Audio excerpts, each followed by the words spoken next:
Zilele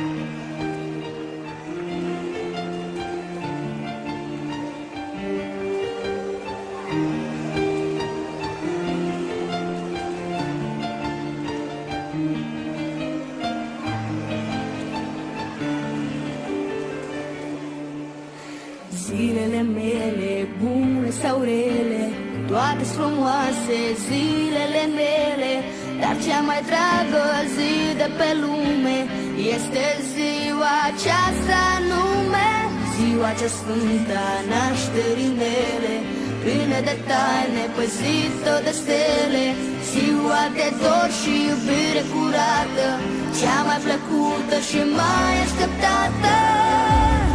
Azi e ziua mea, prieteni, mulțumesc că ați venit. Tot ce am mai bun pe lume, ia-mă suflet, al meu nume și un cântec nesfârșit.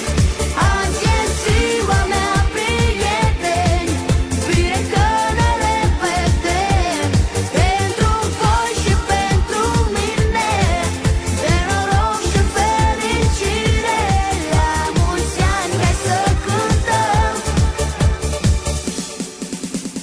Doamne ajută și stai lângă ele, Doamne păzește visele mele, fă ziua asta cea mai frumoasă, cea mai plăcută și luminoasă. Aceeași face unde m-aș duce, te rog transformă amarul în dulce. Vreau ca prietenii să se distreze și ca mămica să nu lăcrimeze. Azi e ziua mea, prieteni, mulțumesc că ați venit.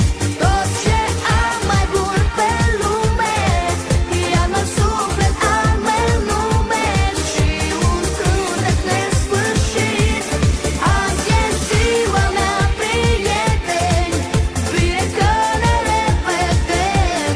Pentru voi și pentru mine, de noroc și fericire, la mulți ani, hai să cântăm, la mulți ani.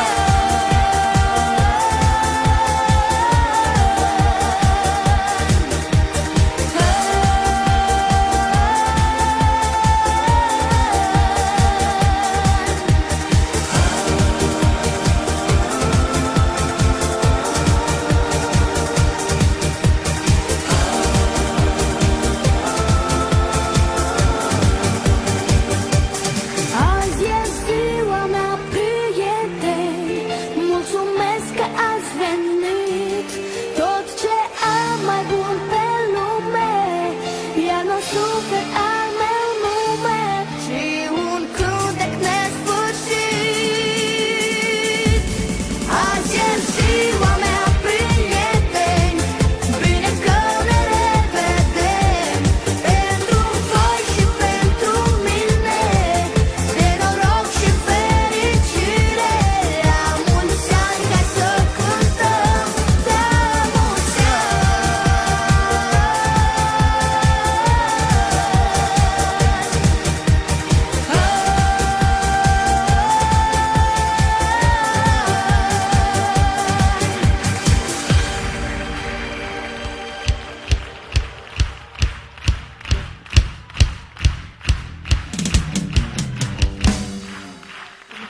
ani.